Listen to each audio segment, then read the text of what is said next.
Good morning అండి అందరికీ. ఈరోజు నేను మీతో ఒక విషయం షేర్ చేద్దాం అనుకుంటున్నాను.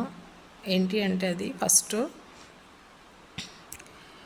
ఇంటర్మీడియట్ బైపీసీ కోర్స్తో ఎవరైనా కంప్లీట్ అయ్యి ఉంటే కనుక అంటే దాని తర్వాత ఉండే ఆపర్చునిటీస్ ఏంటి, ఏం చేయొచ్చు, బైపీసీ తీసుకుంటే మనం ఏమన్నా పొరపాటు చేసామా అనే ఫీలింగ్ లేకుండా అంటే బైపీసీ కోర్సెస్తో కూడా నంబర్ ఆఫ్ ఆపర్చునిటీస్ ఉన్నాయని నేను ఈరోజు మీతో తెలియజేద్దాం అనుకుంటున్నాను.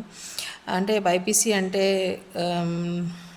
చేస్తే తర్వాత ఏముండదు, ఎంబీబీఎస్ చేయాలి అంటే ఎక్కువ టైం తీసుకుంటుంది. దట్టు మన నీట్ పేపరు బాగా టఫ్నెస్ ఇవ్వడం వల్ల పిల్లలు ఏంటంటే చాలా ఇబ్బంది పడ్డారు వాస్తవానికైతే.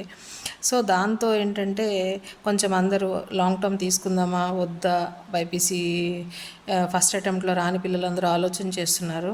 కానీ డెఫినెట్గా లాంగ్ టర్మ్కి వెళ్తే బాగుంటుంది అనేది నా ఒపీనియన్ అండి. అంటే నా ఒపీనియనే, అది మీరు డెసిషన్ తీసుకోండి, నో ప్రాబ్లం. అంటే ఫస్ట్ ఆఫ్ ఆల్ ఏంటంటే మొన్న ఇచ్చిన పేపర్ ఏంటంటే టఫ్నెస్ వల్ల కట్ ఆఫ్ మార్క్ కూడా తగ్గుతుంది.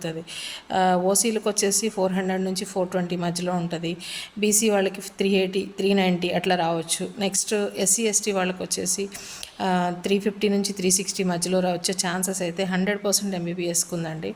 సో దీనివల్ల పేపర్ టఫ్నెస్ ఇవ్వడం వల్ల ఏంటంటే కట్ ఆఫ్ మార్క్ అనేది తగ్గుతుంది, కానీ ఎంబీబీఎస్ సీట్లు ఉన్న సీట్లు మెడికల్ సీట్లు ఎక్కడికి వెళ్ళవండి. సో కాబట్టి ఏదైనా సరే ఎంబీబీఎస్ చేయాలనే గోల్ ఉంటే స్టూడెంట్స్కి డెఫినెట్గా లాంగ్ టర్మ్ అనేది యూజ్ అవుతుంది అనేది నా ఒపీనియను. మీలో ఎవరైనా లాంగ్ టర్మ్కి ఇంట్రెస్ట్ ఉంటే కనుక నా కాంటాక్ట్ నెంబర్ ఇస్తాను, ఒకసారి కాల్ చేయండి.